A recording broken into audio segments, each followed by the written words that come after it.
casi toda esta ciudad se construyó, esta parte de la ciudad vieja, hoy la ciudad vieja, se construyó con mano de obra tape guaraní, el famoso sueldo del tape, que era muy poco, pobre, pero bueno, prácticamente la construyeron ellos.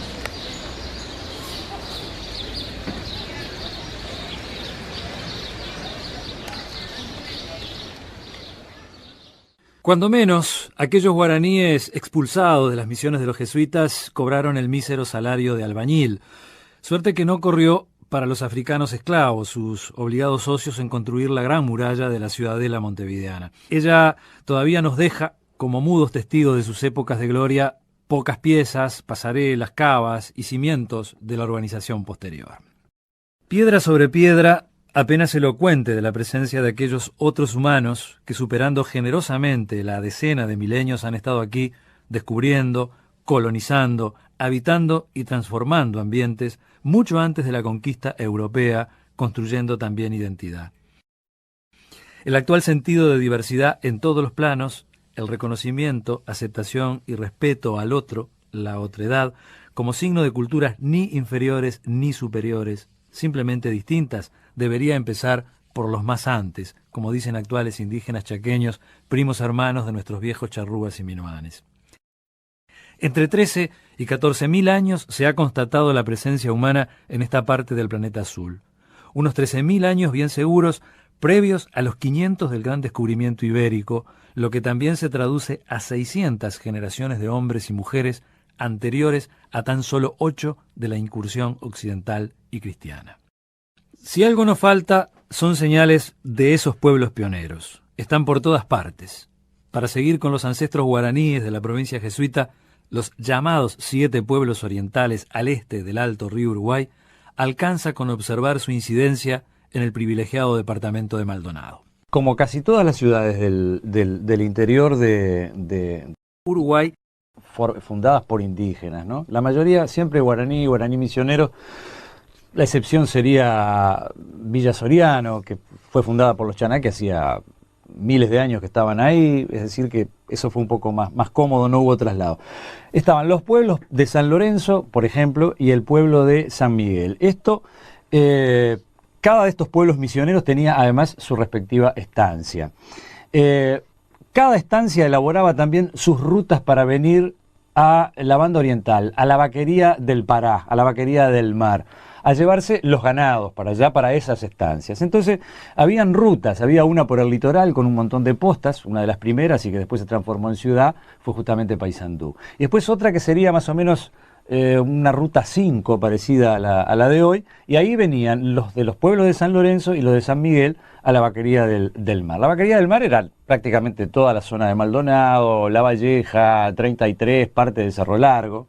Entonces era una costumbre, 100 años antes por lo menos de la fundación de Maldonado, todos estos pueblos ya venían acá a retirar los ganados, conocían el territorio perfectamente bien, entonces era imposible que se fundara una ciudad como Maldonado si no era con una población indígena.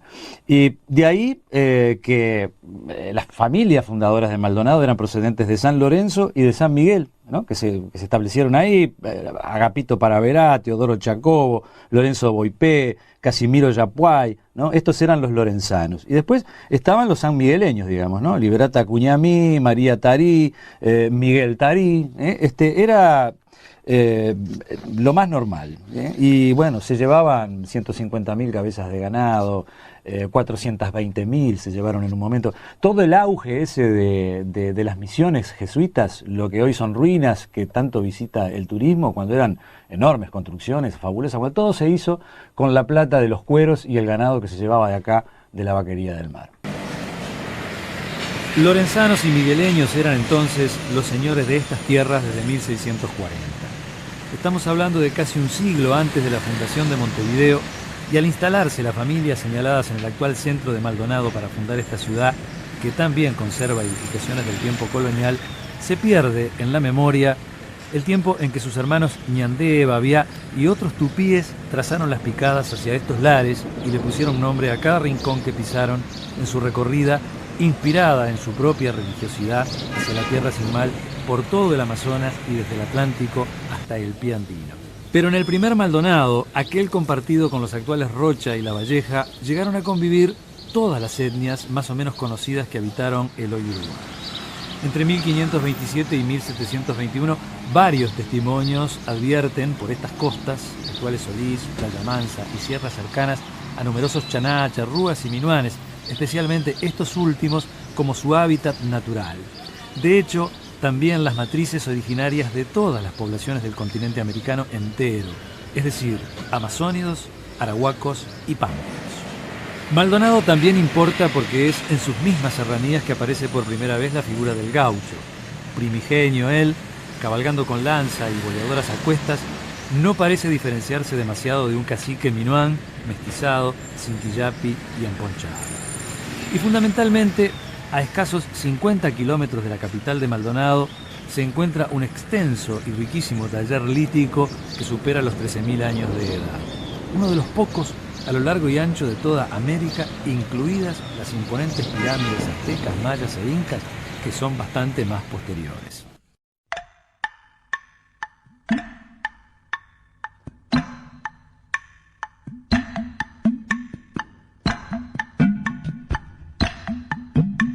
La toponimia de la mayor parte de nuestro territorio, empezando por la palabra Uruguay, es profundamente nativa. Pororó se llama una hermosa cascadita vecina de la ciudad de Aiguá. Efectivamente, acaramelado el po, las mundialmente famosas palomitas de maíz, antiquísima comida guaraní tupí, asociando el ruido de la cascada al reviente del grano, así de onomatopéyico.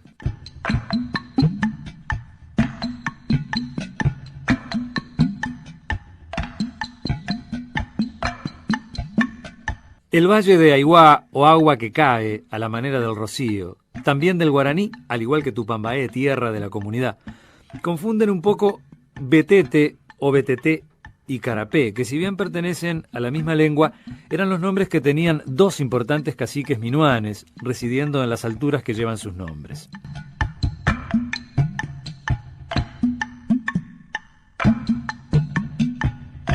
El Cerro de las Cuentas, o collares, que tenían gran valor simbólico para los charrúas y que estos intercambiaban con los europeos, la imponente Sierra de las Ánimas, de los indios pampas, de las cientos de tumbas en sus laderas.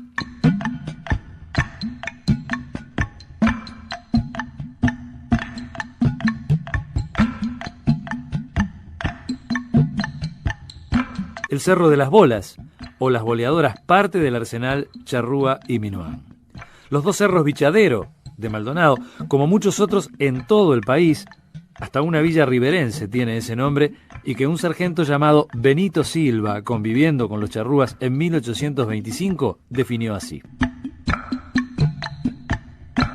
Se cree que las garitas hechas con piedras amontonadas que se ven en las cumbres de los cerros servían para observar al enemigo y por esto se llaman bichaderos. Pero es un error.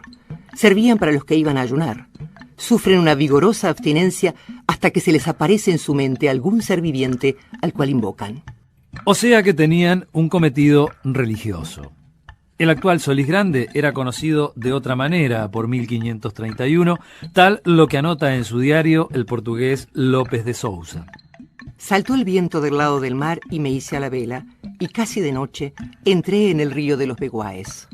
2 años más tarde, Fernández de Oviedo especifica que el río era de los Janaes Becuáes, simplemente de los Chaná Biguá, o sea, los indios pato que allí residían. Todavía hoy, sin mayor esfuerzo y con mis propias manos, es posible encontrar alguna lasca que otra que antaño se descartó allí.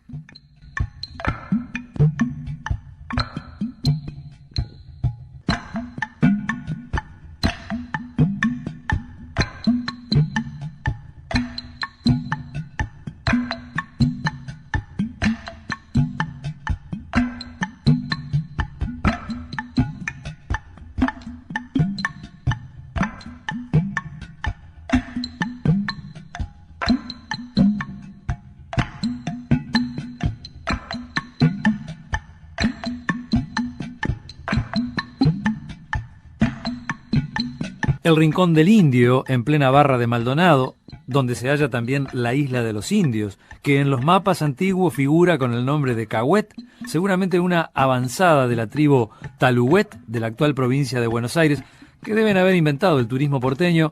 Son otros tantos ejemplos que devela su actividad incesante. Por lo demás, la impresionante cantidad y calidad de materiales arqueológicos que colecciona el carolino Carlos Seijo desde principios del siglo pasado, de la punta misma que une la Mansa con la Brava hasta Manantiales, habla por sí sola.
El majestuoso panorama que ofrece una paisajística sin igual impacta como una Pachamama o Madre Tierra que todavía le pertenece a aquellos.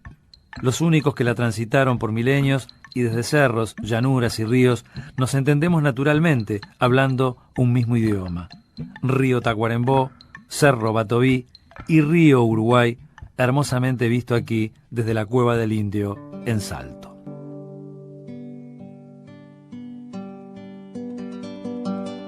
Popo itu padamu popawai daing puda popawai daing puda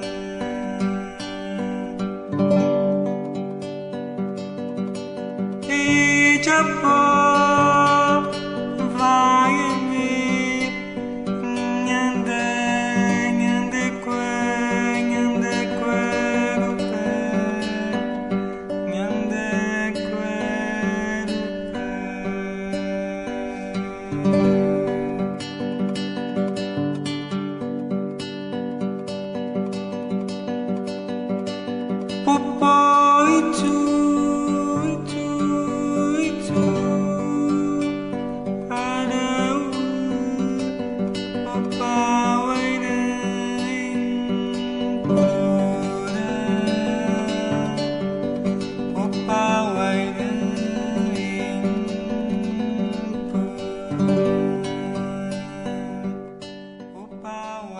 En Cerro Pan de Azúcar tomaron la vista de algunos sepulcros.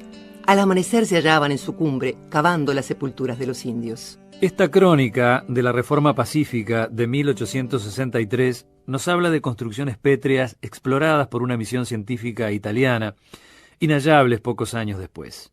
Pero en las mismas entrañas de este cerro, cuevas transitables por más de 1 kilómetro conservan pinturas en roca que nuestros más antes plasmaron con todo arte.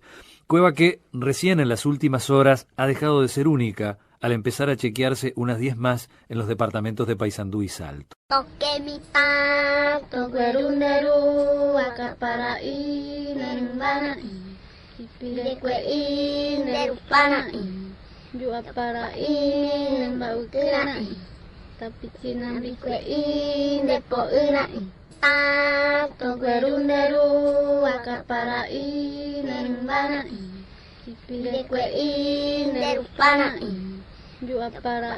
Motivos similares se aprecian en una enorme bocha al iniciarse la ladera de este mismo cerro. Fue justamente Seijo, a fines del siglo XIX, Uno de los primeros en rastrear una de estas pinturas en Laguna del Sauce, y luego José Enríquez Figueira, en 1892, ya publicó un estudio sobre este diseño del pan de azúcar. Más tarde, su hijo, José Joaquín, otro pionero, fotografió varias en Flores, Durazno, Florida, Colonia, San José y Soriano.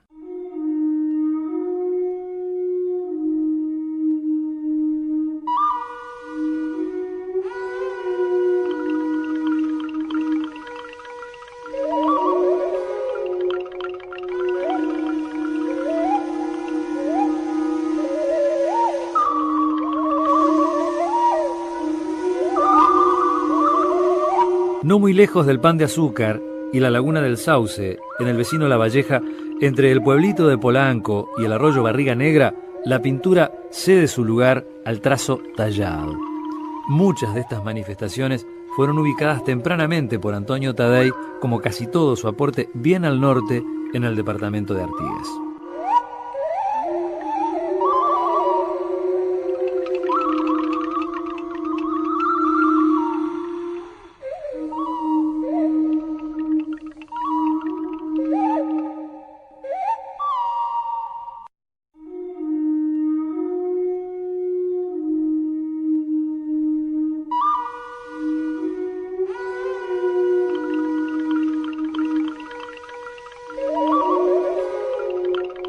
Pero en materia de piedras pintadas y grabadas hay dos sitios únicos por la concentración de las mismas. Arroyo Chamangá, en Flores, con más de 40 pinturas, y Salto, donde en los últimos 10 años se mapearon miles de grabados en unas 150.000 hectáreas. Son los lugares más indicados para obtener la información disponible. Estamos en Chamangá, una localidad rupestre con rocas graníticas, donde tenemos arte rupestre, en particular pinturas sobre la roca. Es un legado de nuestro pasado indígena que tiene más de 2000 años de antigüedad en este sitio. Las pinturas de este lugar son de tipo geométrico abstracto, motivos muy complejos, y podemos decir de que en el Río de la Plata no existe otro caso como este lugar, donde hay más de 40 pinturas en un entorno muy limitado de unas 8.000 hectáreas. Hasta el año 1996 se conocían para el Uruguay algo más de 10 grabados. En ese año, en una prospección geológica que se da en el área donde estamos hoy, en el departamento de Salto, se ubican algunas rocas que eventualmente podrían tener algún tipo de acción humana en su superficie, y ameritó una primera prospección por parte del Museo de Arqueología que dirigimos en aquel año, y en los primeros días de trabajo nos dio como resultado algo más de 250 grabados ubicados en el área. La consecución de los trabajos fue inmediata, dado un poco el impacto, la sensación que nos causó a nosotros mismos, que desconocíamos esta posibilidad de que hubiera una profusión tal de lo que se denomina arte rupestre, y se continuaron con los trabajos en 10 sucesivos y en años sucesivos hasta prospectar aproximadamente unas 100.000 hectáreas en 4 años, que lleva hoy a la cifra de unos 3.300 grabados en estas 100.000 hectáreas.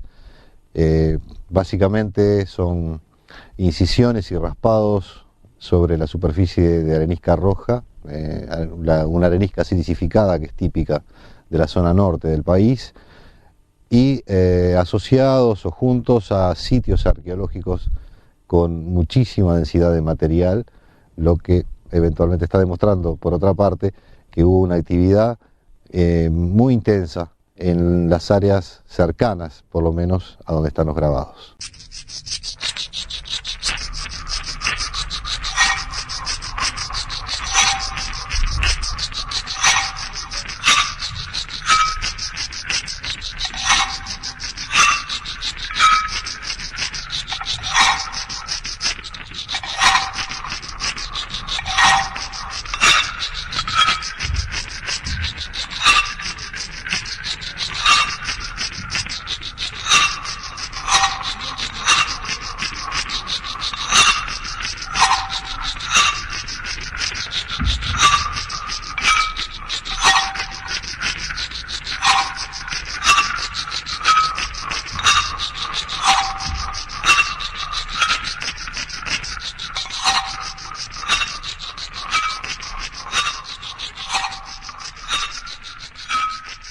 superficies de granito alisadas, como en este caso, eran las que los indígenas seleccionaban para pintar.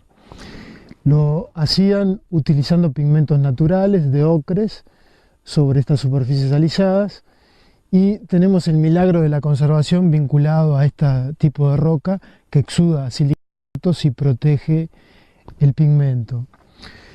Hay figuras características de representación, como es la greca, que define en cierta forma este estilo de arte rupestre, muy similar a que existe en la Patagonia. La técnica de ejecución de los grabados en casi 100% fue a través de incisiones que se hicieron con materiales más duros, herramientas fabricadas con materiales más duros que la arenisca roja. Podía ser una cuarcita, un cuarzo, una calcedonia, una arenisca más dura, provocando incisiones o puntos para marcar la figura y posteriormente llegar a la figura definitiva, que es la que estamos viendo. Algunas de ellas eventualmente pueden estar alteradas por efecto de la erosión, del viento, del agua, el pisoteo de los animales, pero la figura final, que es la que vamos a apreciar en casi el 100% de los grabados, se da a través del raspado posterior, uniendo esos puntos, las incisiones, raspando sobre el lugar, dando en algunos casos líneas curvas como la que estamos viendo, casi que formando un círculo o semicírculos, o líneas rectas paralelas, con líneas que se cruzan entre sí, y todas ellas es fácil de apreciar a simple vista, que tienen lo que nosotros llamamos el punteo previo al raspado. Luego tenemos otras figuras como el círculo radiado o este sol que aparece allí, que es más singular de esta roca en particular, y otros diseños como el zigzag, que también es característico, otras figuras más abiertas. Lo interesante es la composición, ¿verdad? La conjunción de estos signos geométricos abstractos que muchas veces logran realizaciones muy complejas. En este caso se puede apreciar a simple vista las líneas paralelas, donde se notan los puntos, las incisiones que se hacía a través de ese material más duro que hablábamos, incisiones que recorren la superficie y van dejando la forma del grabado. Dos líneas paralelas en este caso, dos líneas que cruzan esas dos paralelas y pequeños cuadraditos en el centro, un semicírculo o un círculo unido también a la línea central. Estos trazos de pintura son realizados con elementos de la naturaleza, elementos o tizas de ocre rojo, y realizados con el dedo. Es un trazo digital. Las figuras en sí mismas para nosotros son motivo de análisis. En esta etapa no son motivos de interpretación. Todas ellas, el 99,9%, son elementos abstractos.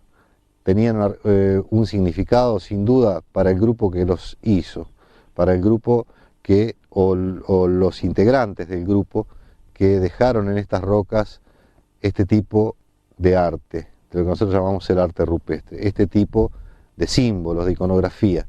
Nosotros, desde nuestra perspectiva cultural, no podemos interpretar qué significaba, pero sin duda que tenía un significado para la cultura que los produjo. En este caso, el estilo geométrico imposibilita el conocimiento de su significado original, y esto ocurre porque la cultura que lo generó está lamentablemente desaparecida, ¿verdad? No hay una continuidad que nos haya podido transmitir sus significados. Obviamente que las plantaciones de eucaliptus que se pueden ver no están, son árboles que llegan después con los europeos.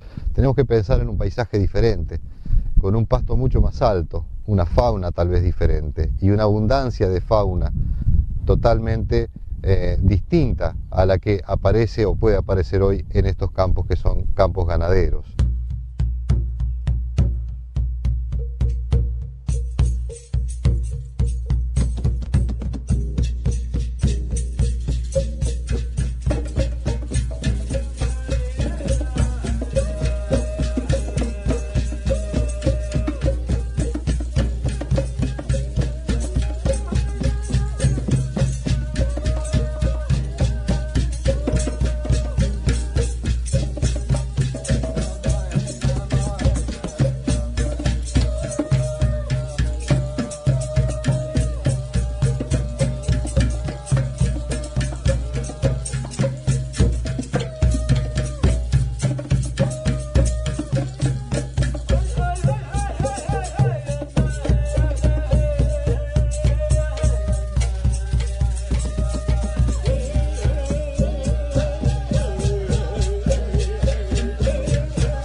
Mario Trindade es director del Museo del Hombre y la Tecnología de Salto, que salvaguarda el rico patrimonio arqueológico obtenido tras la construcción de la represa de Salto Grande.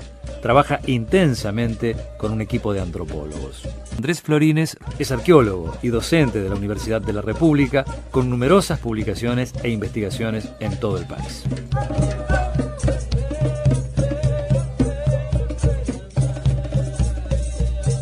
Si bien no aparecen en nuestras piedras retratos de animales, humanos en exceso, porque también los hay, o escenas de caza como en Altamira, no debe suponerse por ello que aquellas son inferiores a estas de Europa. Más bien todo lo contrario, lo que recuerda aquella expresión de Joaquín Torres García que algo sabía. La pintura, decía, no es imitación, es creación. No es pintura, pues, aquella que se limita a copiar la realidad. Ya en el año 1919, el profesor argentino Antonio Serrano encontró similitudes de las pinturas de Flores y Durazno con elementos de la cultura guayaná muy extendida al sur de Brasil, llegando inclusive hasta Salto Grande. También con placas, cerámica y pictografías de la Patagonia y además con los dibujos geométricos que adornan el dorso de mantas de pieles, los quillapis, que vestían charrúas y milmanes. Justamente la antigüedad de nuestras expresiones en piedra coincide en milenios con la presencia más nítida de estas últimas naciones.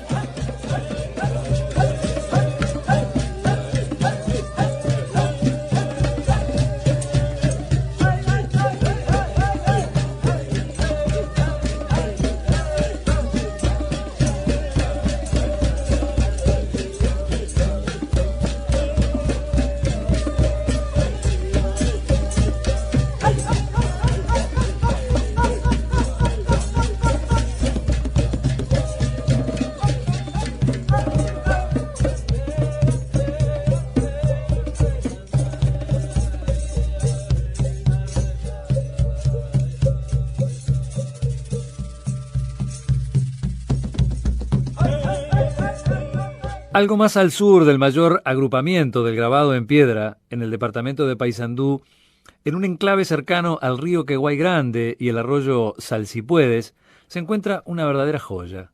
Monumental grabado tridimensional, trabajado en su totalidad, difícil de no asociar a los calendarios de las culturas andinas o centroamericanas.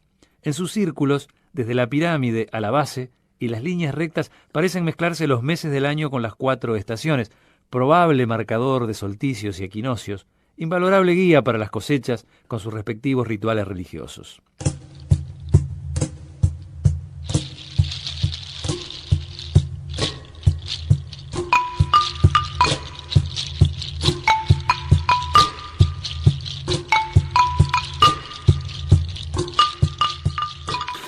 Este árbol es el curupí, que tiene 2 tipos de hojas o de bifurcaciones. Los indios le llamaban o le pusieron este nombre porque quiere decir duende del bosque. El chino Ricardo Figueredo reside en la ciudad de Pan de Azúcar. Se ha pasado su dilatada vida registrando cerca de 400 sitios del accionar indígena del entorno que habita.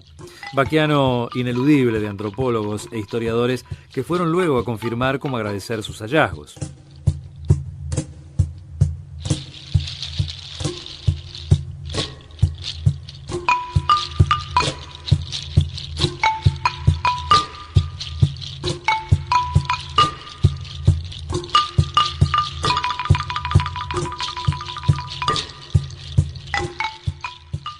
En el Cerro Ledesma, cercano a su pueblo, el chino se topó con 2 construcciones en piedra que mucho semejan a los villaderos descritos por Benito Silva, donde los charrúas hacían una dura abstinencia e invocaban algún tipo de entidad. Ahora, lo curioso es que son 2, porque en otros lados yo encontré de a 1.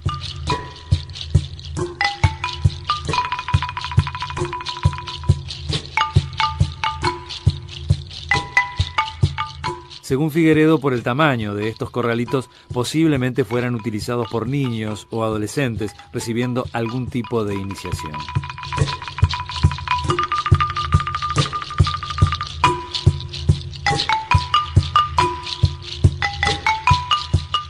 Juntando yuyos, porque yo me dediqué 5 años a estudiar los yuyos.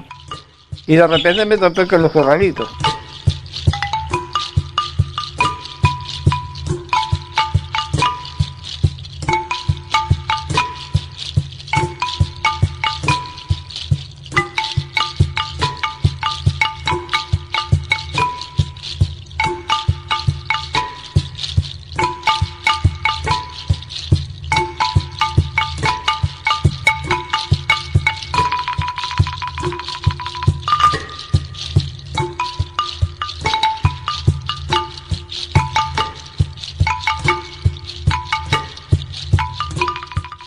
Bien cerca del Cerro Ledesma, en las afueras de la ciudad de Pan de Azúcar, concretamente en Cerros Azules, el maestro Walter Suárez, a la manera de un seijo, no solo ha conformado una abundante como variada colección de piezas, sino que además montó su propio museo, manteniendo el estilo natural de la zona de donde obtiene los materiales que posee.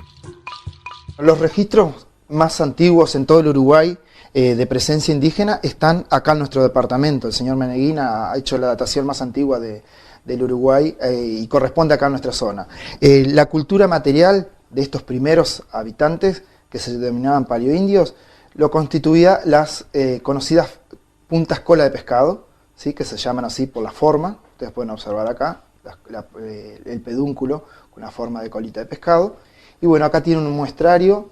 Tenemos más de 24, 25 puntas que comienzan con esta grandota, que estamos hablando de una pieza de una lanza de más de 10 centímetros, ¿sí? Casi 11 centímetros. Esta proviene del arroyo Solís Grande. En la cascada encontré 5 flechas bastante en el taller, que son muy difíciles de conseguir las flechas. Característico de nuestra zona, dentro de las armas, los rompecabezas. No son armas frecuentes, pero sí creo que dentro del Registro Arqueológico Nacional, en nuestro departamento es de las zonas que más aparece. Este era usado como arma de caza y también para rematar animales de gran peso, como es el caso de en nuestras costas que tenemos los lobos marinos. Esto para hacer boleadora. Lo que pasa es que lo utilizaron muy poco.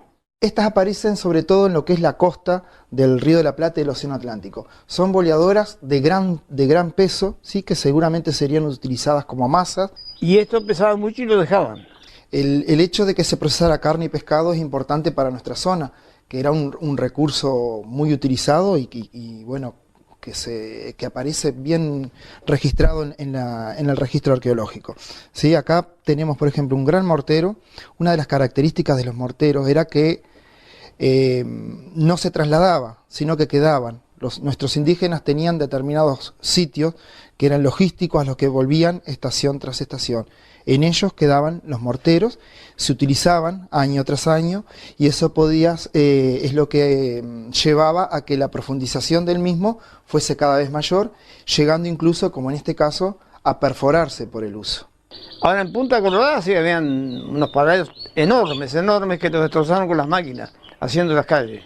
Esto pesa 4 kilos, aprecien la cintura, está encontrado en Punta Colorada, una zona logística por excelencia, donde había abundancia de recursos. Dado el peso de esta verdadera mole de Paysandú, se desprende una pregunta: ¿boleadora o piedra grabada?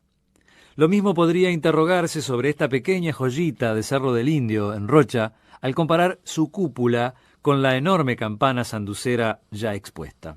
Bueno, estos collares están formados con cuentas de origen veneciano, son de cerámica, son de vidrio y aparecen, estas concretamente provienen del Cerro de las Cuentas. Y en Punta Negra hay varios paraderos. Algunos de ellos están enterrados 20 centímetros más o menos. Ahí ya hay flechas y boleadoras. Está hecho en la cuarcita de la Sierra de la Ballena. Está encontrado sobre la interbalnearia, acá en nuestra zona, y la piedra es traída del Cerro de la Ballena. Y este, de uno de los tantos paraderos que había acá en Pan de Azúcar. Acá en Pan de Azúcar habían 2 paraderos. Este estaba próximo al arroyo Renegado. Tenemos esta pequeñita boleadora que seguramente sería utilizada para el adiestramiento de los niños.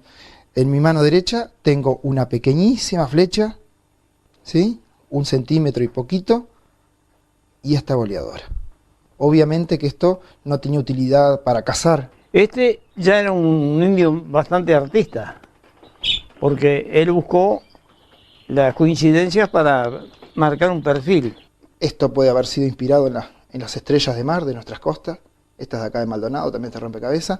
Bueno, este tiene 50 y pico y este tiene 4 puntas. La cerámica que aparece acá en Maldonado es, en general, por lo menos la que he encontrado yo, es lisa, ¿sí? Con una fuerte presencia del cuarzo y de la arena usado como antiplástico. Acá está la evidencia que fue expuesta al fuego. Si ustedes observan por acá, tenemos los restos del hollín.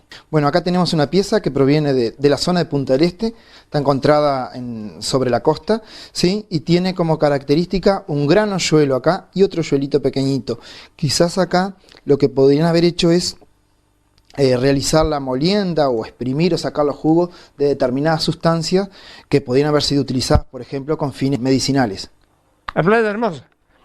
Y ese día me llené, me mareé, porque ahí para buscar las piedras, antes de estar edificado, uno tenía que marcar con un palo por donde iba para no pasar otra vez por arriba. Ahí encontramos 52 sobadores. El Cerro del Bombero, que viene de bombear o bichar, otro bichadero en definitiva, al costado de la panorámica Ruta 60, ofrece en su cima un círculo de piedra sin igual, de cuya punta se desprende una especie de pirámide.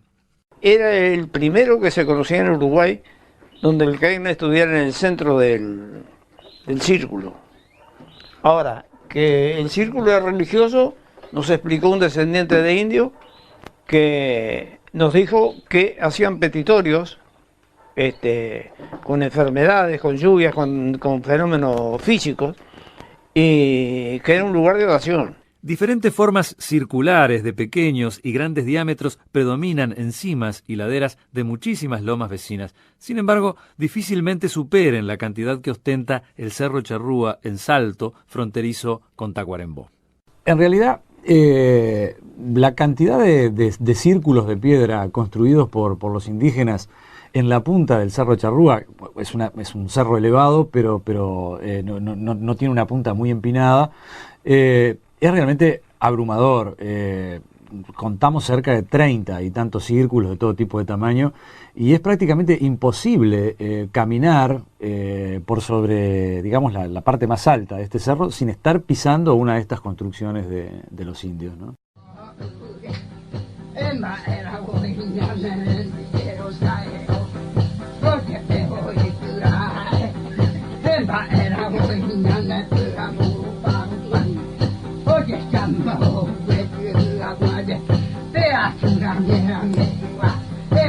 Acá es Cerro Charrúa, Zanja Charrúa, pueblo fue Charrúa también. Y no mucho más al norte, ya en frontera con el departamento de Artigas, se encuentra el viejo Ibití, o sea cerro en guaraní, María. Allí, en 1752, el cura Miguel Marimón observó, según su punto de vista, que se gradúan de hechiceros los infieles genoas. Allí se juntan, se punzan el cuerpo hasta que se les aparece el demonio en forma visible. Ahora hay círculos grandes y chicos. Hay algunos que tienen, que son muy anchos, que son como 3 círculos juntos. Y hay otros que son simples. Mi padre fue a plantar un árbol en el medio del círculo mayor ese que hay y encontró tierra, ¿no? Que no es lo mismo de la vuelta de ahí. Subimos al cerro y vimos esa piedra ahí que había sido movido por alguien. Nos imaginamos que era algo indígena, ¿no?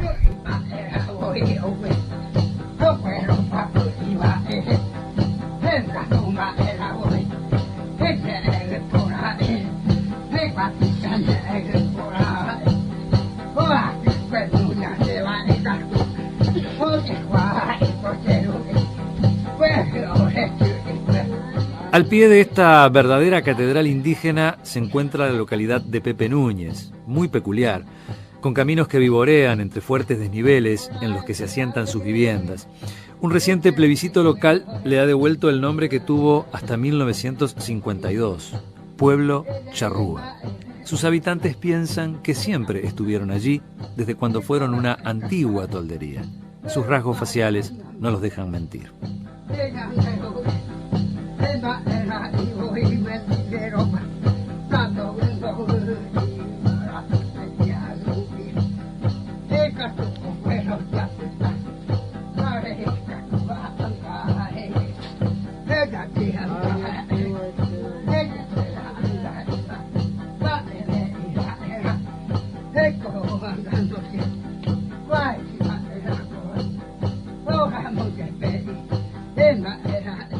Como reinando en una zona privilegiada de un tiempo aborigen, los palmares del Camino del Indio en Rocha, corona el punto más elevado este amontonamiento, el Cairnes típico. En 1983, Jorge Femenías, solo en Salto, Paysandú, Tacuarembó, Maldonado y Rocha, reconoce 20 cerros con esta clase de construcciones.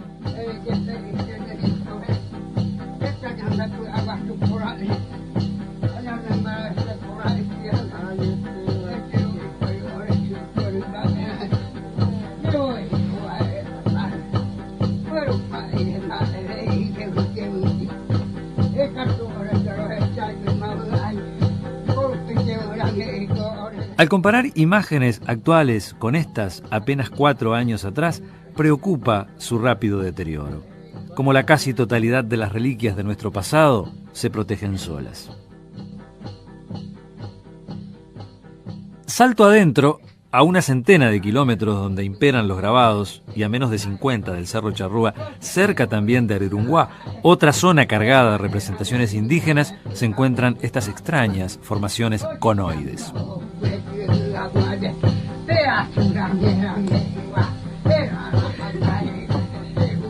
Porque ha habido tormentas que han volteado edificios y cosas y este cerco que aparentemente no está tan firme como pareciera para aguantar las tormentas.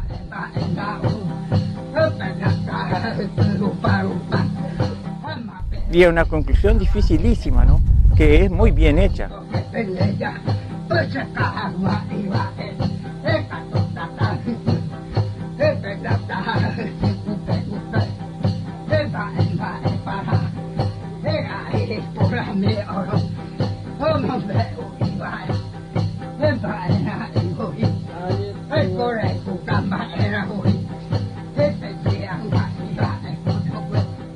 Exactamente iguales son estas formas bien al sur, a unos 500 kilómetros de distancia, nada lejos del Cerro Bombero, casi donde confluyen las rutas 60 y 12, en la pendiente del Cerro Negro de espaldas a Minas, la capital de La Valleja.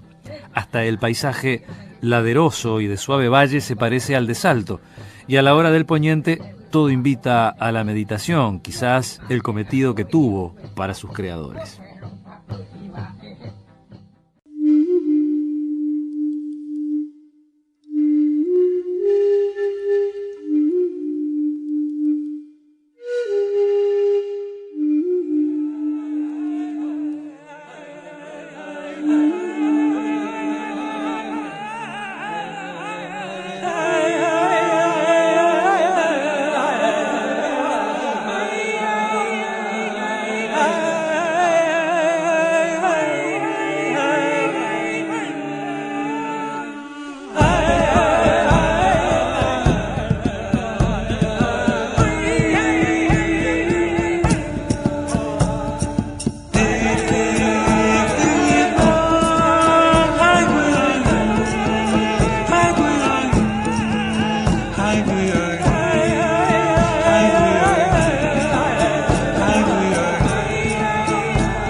Hugo Meneguín, de la Fundación Arqueológica Uruguaya, es, desde hace 30 años, el investigador metódico y exhaustivo por excelencia del Cerro de los Burros y su entorno inmediato.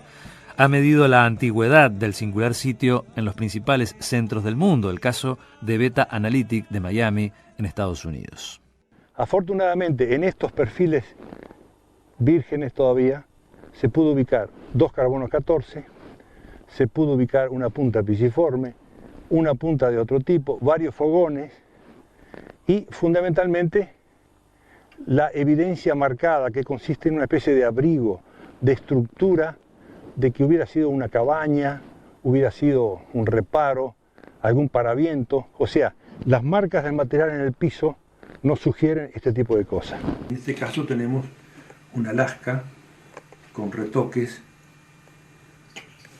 tenemos otro cuchillo, ya está preformado un filo recto, filo convexo, filo unifacial en un objeto bifacial.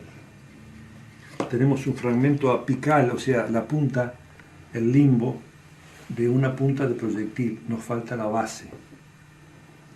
Acá tenemos una auténtica punta de proyectil que le falta un fragmento de la base lanceolada en jaspe amarillo. En este caso hicimos un pequeño sondeo y se está dando lo que nosotros ya habíamos verificado en 1974, o sea, hay una capa enorme de material lítico, desechos, núcleos, que se extiende 30 o 40 centímetros en la ladera este del cerro. Daría la impresión de ser un sitio arqueológico,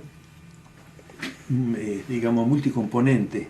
Tiene que haber sido campamento, taller, en fin, tiene que haber tenido varias funciones en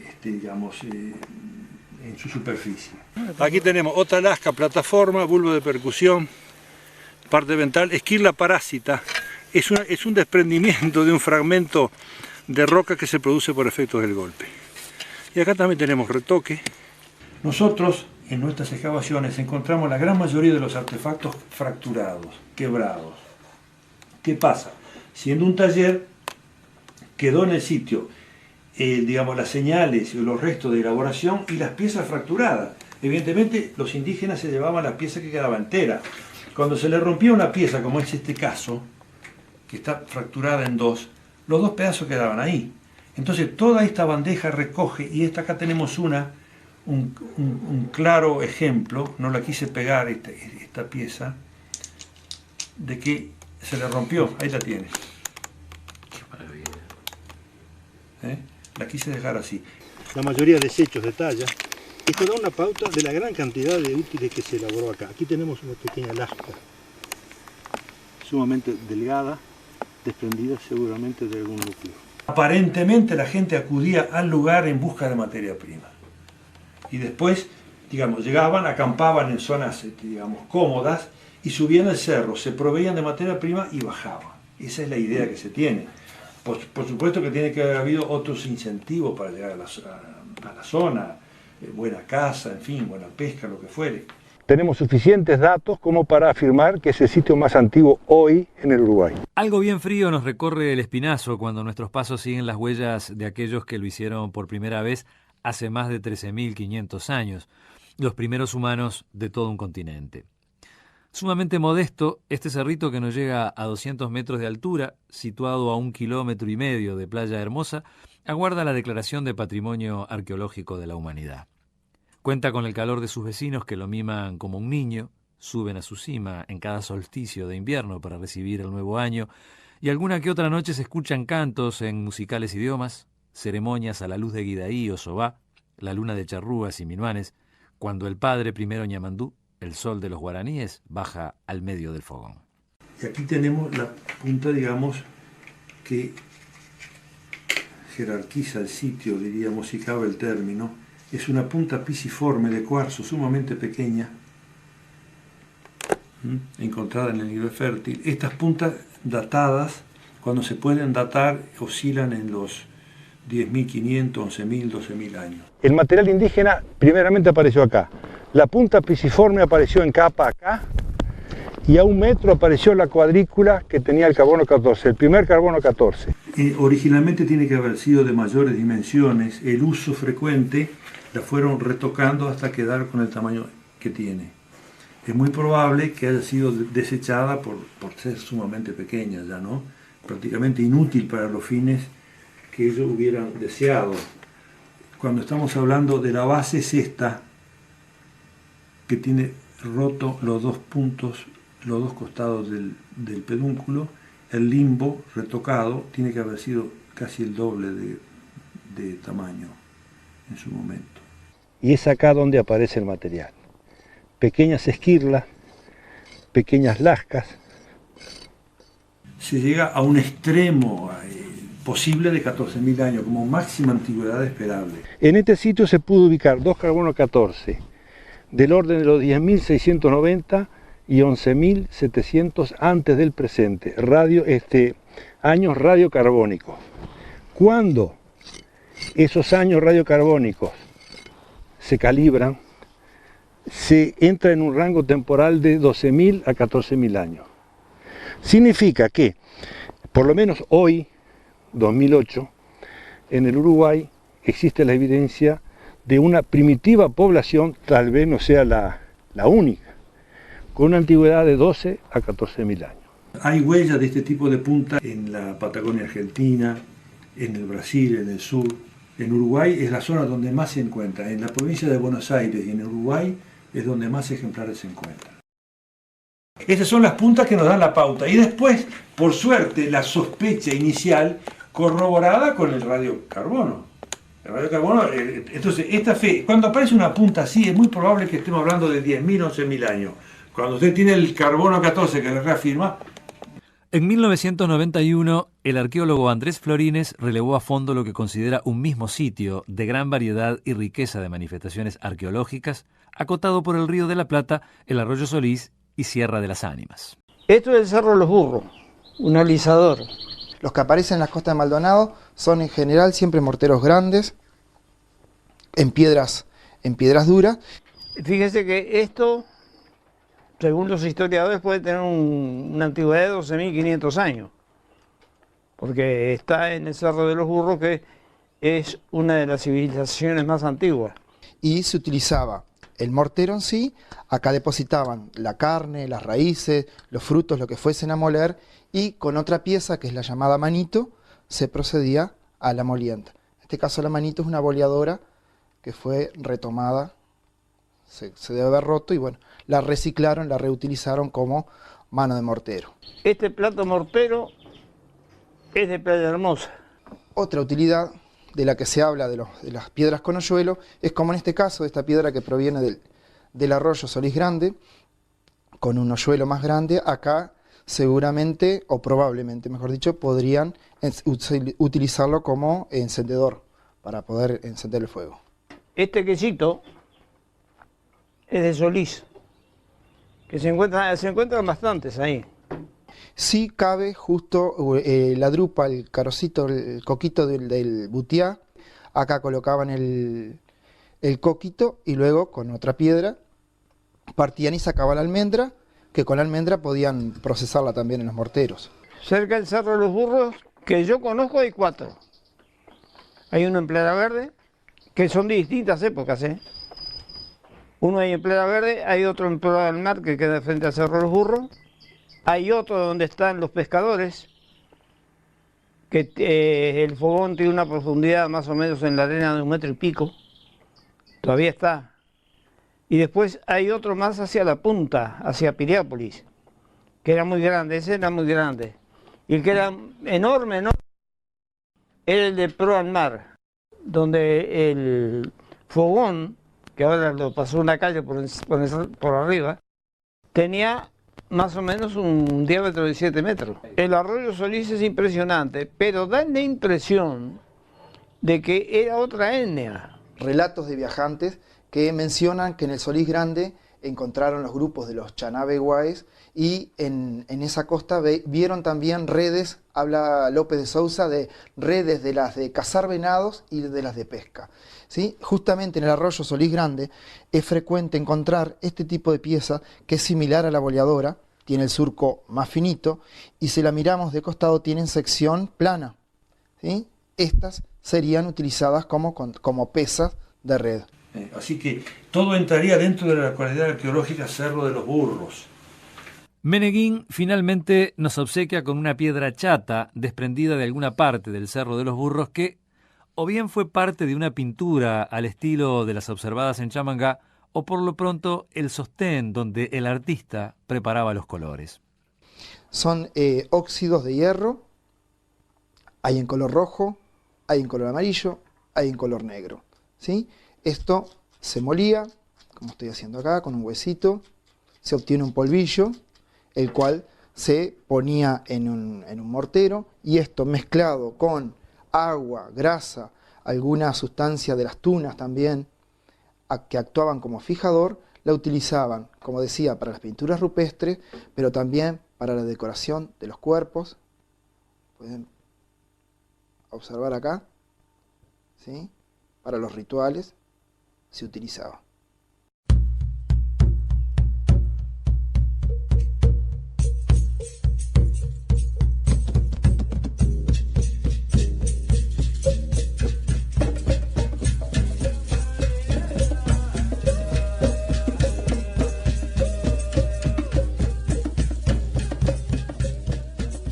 A la Laguna Negra, a la que fácilmente se llega por Ruta 9 o en un paseo soñado por el Camino del Indio, siendo muy frecuentada por el turismo en esa prodigiosa zona del departamento de Rocha, se la conoce también con el nombre de Laguna de los Difuntos, debido a los numerosos restos de seres humanos precolombinos que se fueron descubriendo en distintas épocas, a más de cientos de enterramientos de los que siempre se sospechó, hasta que se hizo sistemática la investigación de los llamados cerritos de indios, es decir, elevaciones artificiales hechas por estos últimos.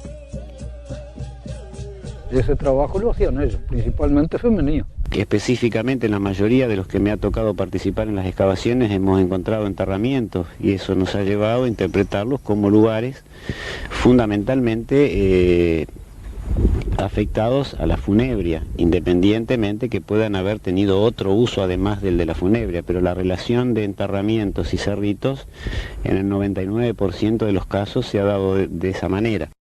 José María López Mas expuso por 1992 que la característica funebria está relacionada a actividades ceremoniales, señalando las estructuras de combustión y la abundancia de tierra quemada. En este cerrito encontramos, en aquella parte de arriba allí, fue donde encontramos más cantidad de cadáveres.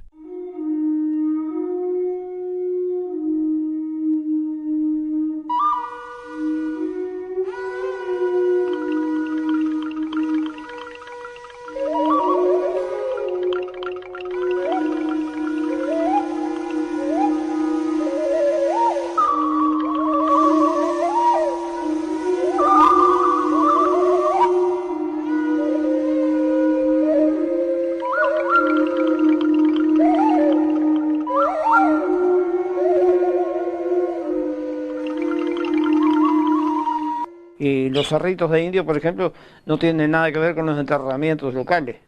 Los enterramientos locales eran superficiales, con piedras, a veces tenían anillos, mucho carne, que vendría siendo como un homenaje al muerto, una recordación al muerto. Y están en casi todos los cerros. Y yo también estuve escarbando en un círculo chico y encontraba piedra suelta y tierra. Es justamente una tierra muy negra, sumamente orgánica y blanda, la que une ambos tipos de construcción, ya dentro del anillo pétreo en las alturas, como de los cerritos artificiales del llano, que para nada coincide con la exterior que rodea a los mismos, por lo general dura, arcillosa y poco tratable. Otro tipo de enterramiento muy común, representativo de otras culturas, que aparece por el litoral del río Uruguay, pero también por la zona de Laguna Merín, y alguna por el estilo se ubicó también en Laguna Negra, es dentro de unas elaboradísimas urnas como las que exhibe hoy día Paysandú. Que fue donde encontramos el perro con pepino. Es una cabezota así, ¿no?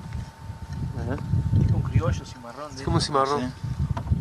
Sí. Este es el perímetro del perro acostado.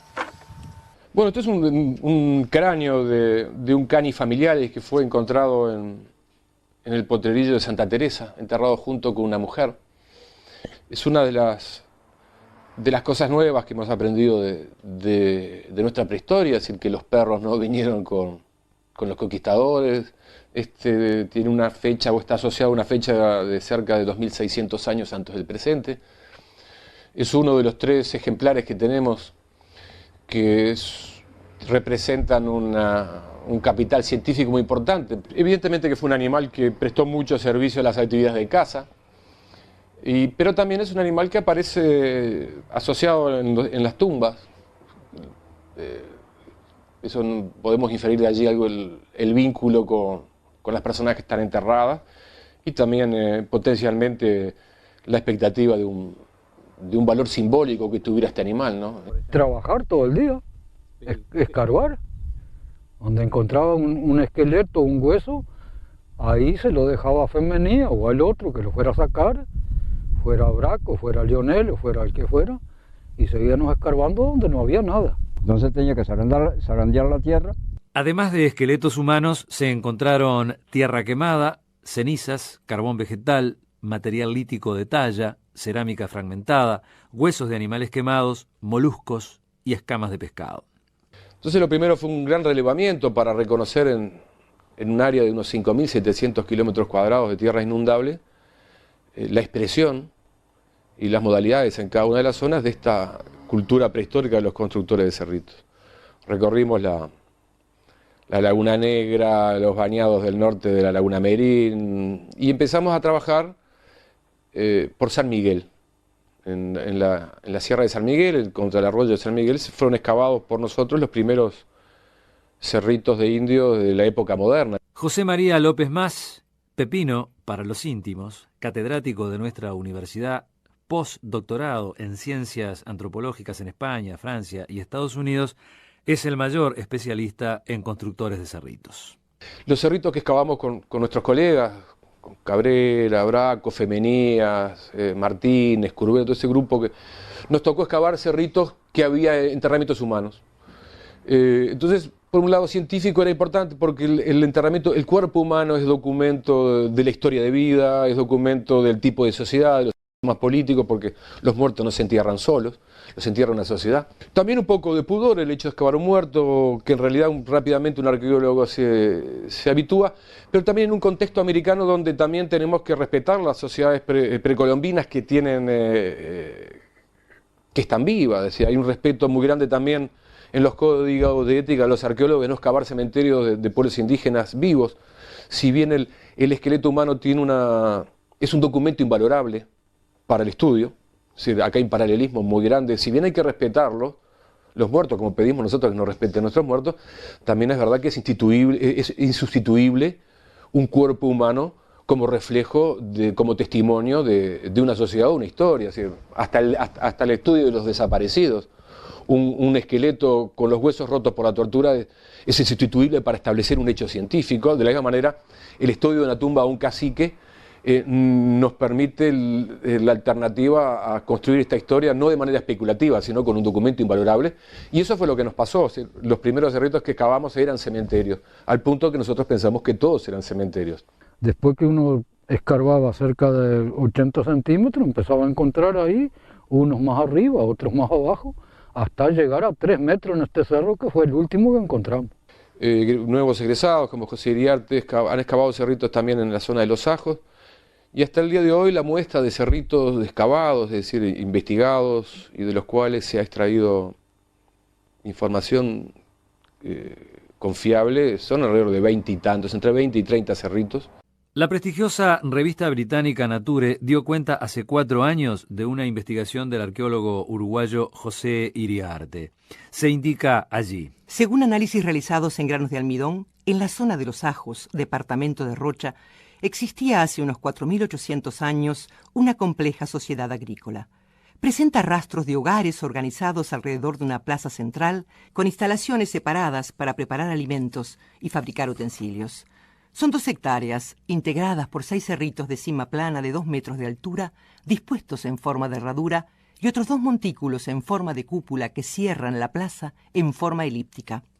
O bien, en algunos casos, ocupados durante mucho tiempo por mucha gente, por un grupo humano, digamos, denso, o bien la reocupación de este mismo sitio a lo largo de mucho tiempo por diferentes grupos o un mismo grupo durante mucho periodo de tiempo. Pongamos que una tradición cultural que eventualmente puede haberlo ocupado durante 3000 años, las sistemáticas reocupaciones van generando estas estructuras. No deja de ser importante consignar que si bien en los Sajos se obtuvieron muchos materiales, se encontró restos de una sola persona, lo que estaría confirmando que ese sitio no era un cementerio. Basta comparar con la veintena de restos humanos ubicados en un solo cerrito en San Miguel. Eran piedritas de esas porquerías que tenían los indios. Los pioneros de esta arqueología de los cerritos de indios son un antiguo inspector de escuelas rurales, J.H. Figueira, un rochense, el mismo Bauzá, en sus textos sobre el origen del Uruguay habla de estos cerritos, pero no es hasta los años 70 que algunos investigadores como Prieto se vinculan con brasileros que también tienen esta cultura, y ellos empiezan a hacer las primeras investigaciones sistemáticas e interpretan que estos cerritos son las adaptaciones de cazadores a los ambientes inundables, y estas estructuras serían plataformas para vivir sobre los cerritos. Esta gente durante 5000 años, que son las fechas para el inicio de esta cultura que tenemos, pudieron vivir gestionando los recursos animales, vegetales y minerales de esta zona. Entonces nuestra investigación se centró en interpretar los vestigios de fauna, si que eran una expresión directa de la economía de estos pueblos, y que permitía también reconstruir el ambiente en aquella época. Es decir, es interesante de que ciervo de los pantanos, aguará, guazú, es decir, especies que reconocemos como autóctonas de nuestro propio territorio, fueron encontradas primero a nivel arqueológico, como la guazú, antes de que se encontrara un animal vivo. Pecarí, un montón de especies que nos permiten reconocer que los pantanos y bañados en aquella época tenían una fisonomía un poquito diferente de la actual.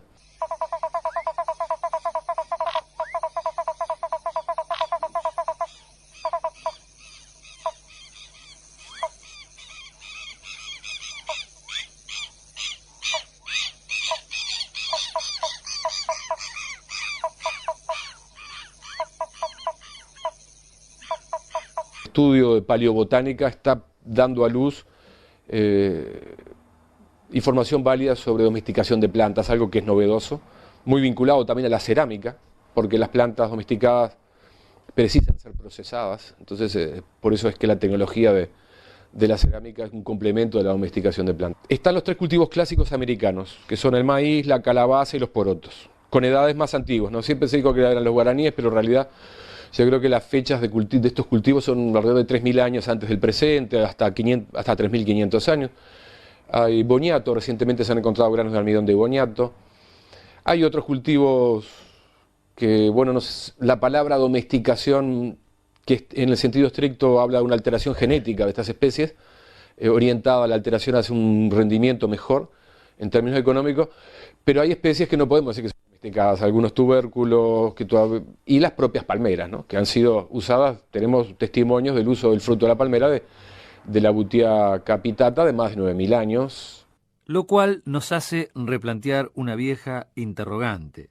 ¿Las plantaron ellos? El hecho de que los guenoas o minuanos, que son los mismos grupos, realmente fueran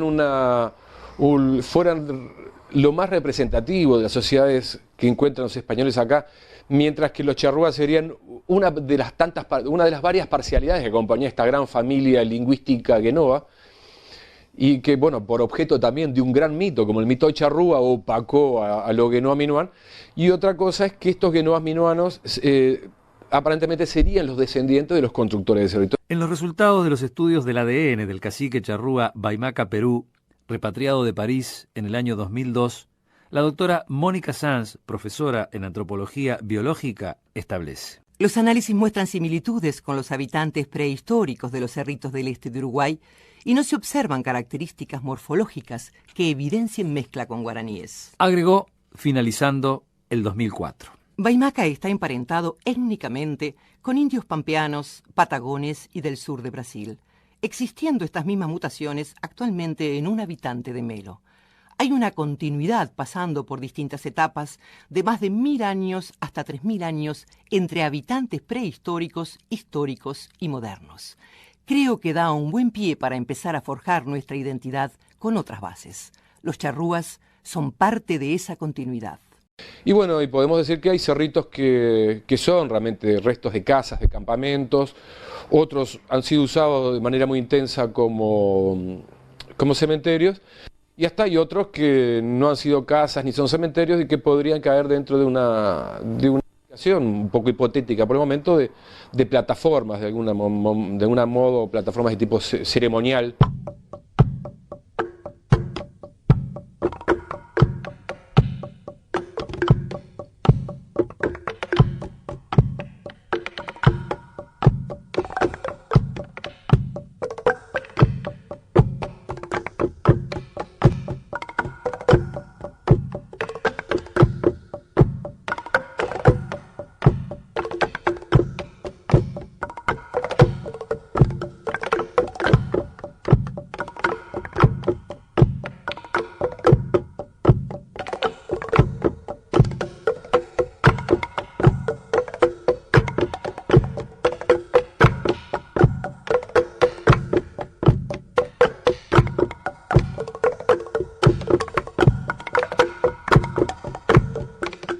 Estos bosques donde hay una especie única que se reproduce, actualmente hay una hipótesis de trabajo que sostiene que es producto del manejo humano. Cuando decimos manejo no sabemos directamente si fueron plantadas o, es decir, que en los alrededores de un propio campamento el descarte de los carozos es parte de una conducta orientada a posteriormente beneficiar su aparición, su reproducción, ¿no? Es decir, en el Pantanal, en las islas del Pantanal, ahí realmente hacen un esfuerzo más de plantarlas. Una vez obtenida la importante respuesta pendiente entre los palmares, corrales de palmas solas y otros que combinan piedras, ya de tiempos de la vaquería del mar, el Cerro Lechiguana, Laguna Negra, inigualable panorama por el que serpentea su gran vínculo, la Ruta 16, el Camino del Indio, así oficializado y todo por ley hace pocos meses. Gran importancia adquiere hoy día para el estudio arqueológico las sendas milenarias. Según el experto Mario Consens, formaron los humanos de entonces una red compleja que reflejan el desenvolvimiento de la interacción social y la importancia del trueque.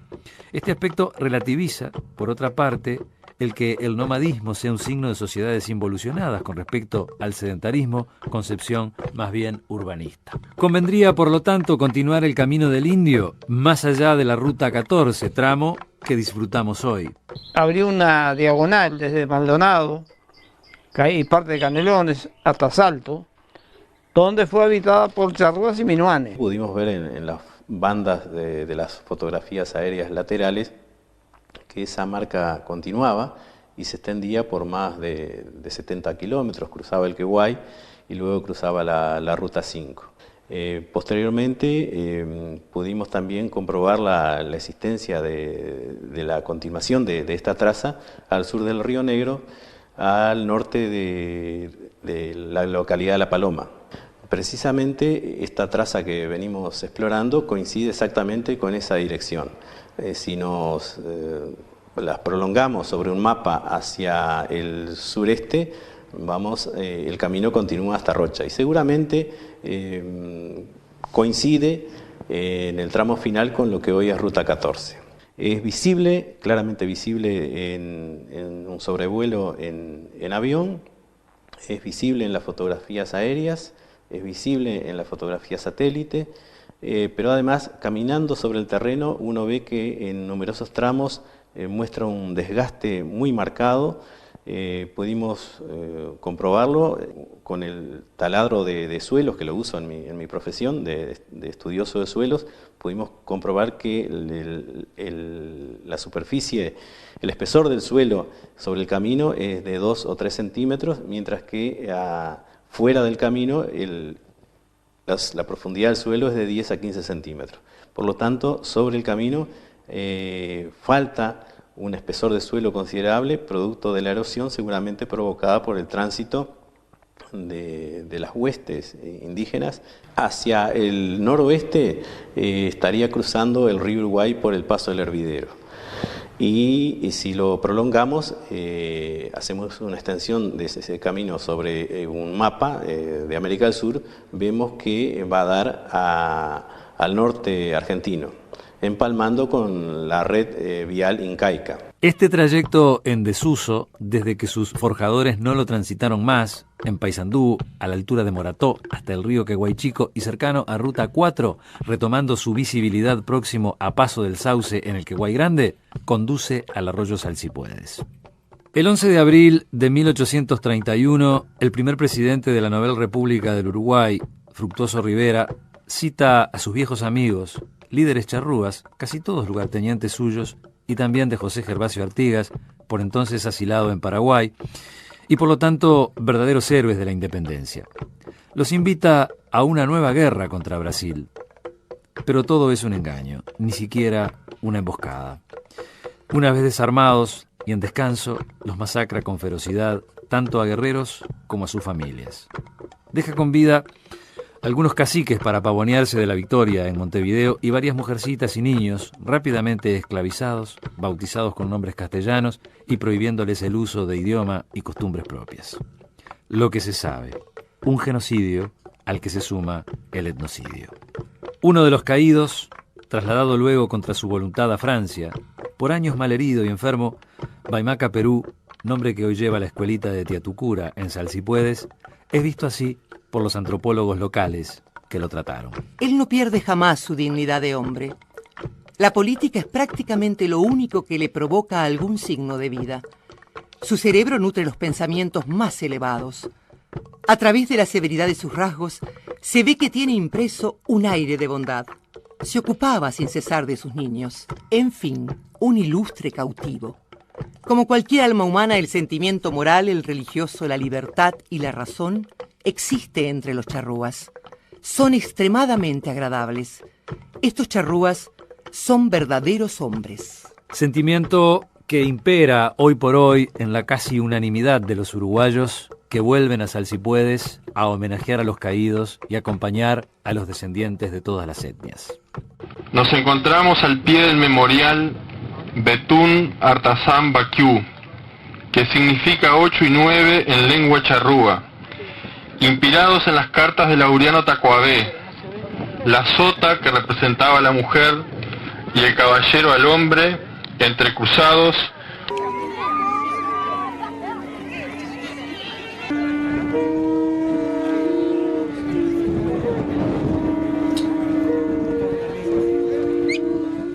Forman además un reloj de arena que significa el transcurso del tiempo, obra escultórica en hierro realizada por el doctor Juan Carlos Walde.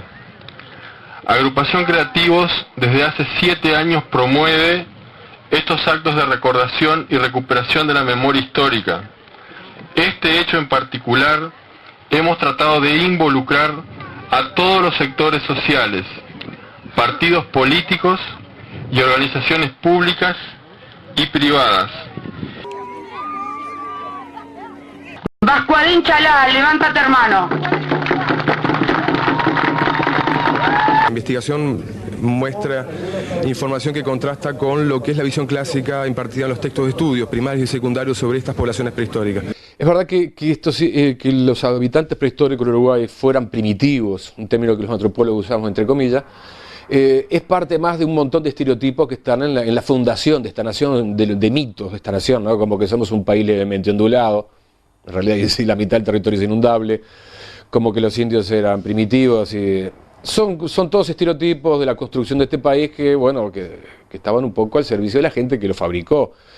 Y el exterminio indígena estaba muy vinculado a esa imagen primitivista de los indígenas, pero en los últimos años este tema del cultivo, este tema de una instalación diferente que estamos reconociendo, estamos viendo que son sociedades que en un momento, alrededor del principio de la era, hace 3.000 años ante el presente, estos grupos demográficamente son muy densos, la densidad demográfica del área rural uruguaya era mayor en épocas prehistóricas que en la actualidad, sociedades más numerosas, quiere decir que sus economías se lo permitía, la gestión que hacían de los recursos les permitía solventar y tener una capacidad de carga humana en esos ambientes, que hoy día nuestra propia sociedad no los tiene.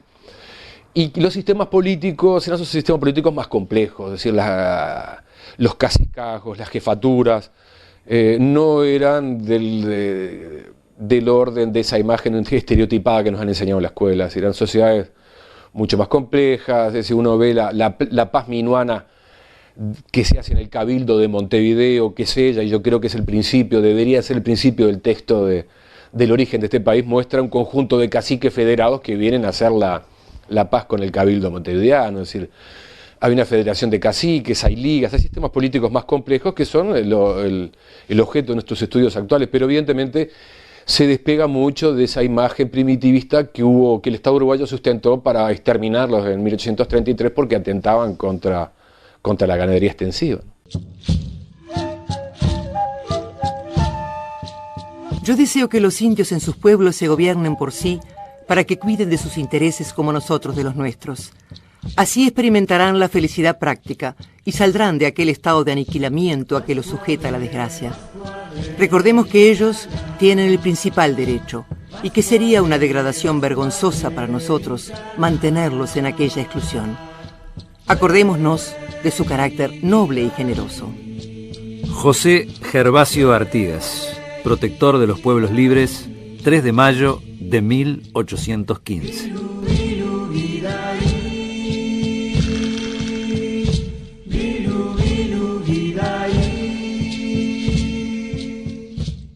Al final uno llega a la conclusión, se ha dicho muchas veces, pero creo que es muy válido aplicarlo ahora, aquello de que los muertos que vos matáis gozan de buena salud.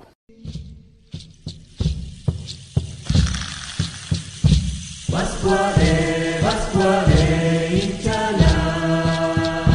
Pascuale, Pascuale, Inchalá.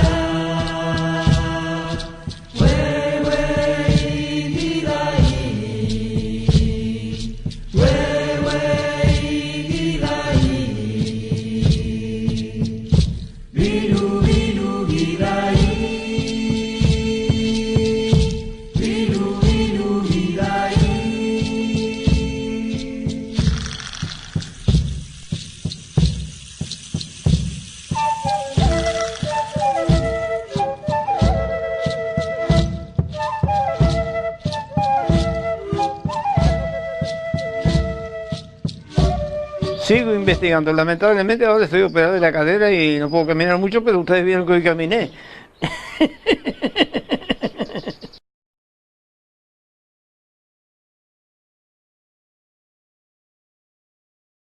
No debemos olvidarnos que aquellos que estaban llamando salvajes a los indígenas, en determinado momento estaban quemando gente viva porque consideraban que eran brujos.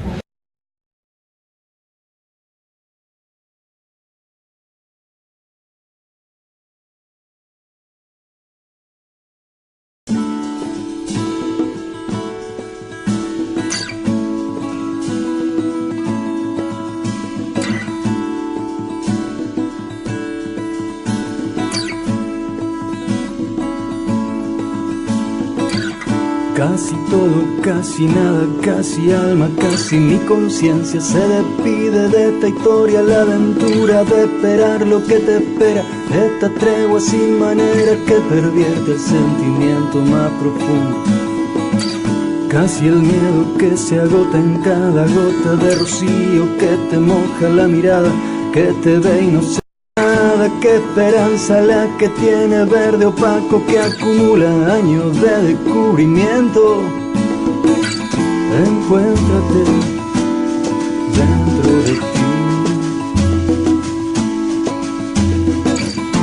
Encuéntrate dentro de ti. Apartado del ocaso, no hace caso cuando dicen la memoria te convierte en un hombre que no aprende a ser distinto, tiene miedo al diferente que camina en su camino incomprendido. Hace gato, pierde el tiempo de decir que no es momento de que estés aquí conmigo, de presagios y consuelo que se quedan por el suelo, por el tierno y encantado sentimiento de egoísmo. Encuéntrate dentro de ti. Encuéntrate dentro de ti.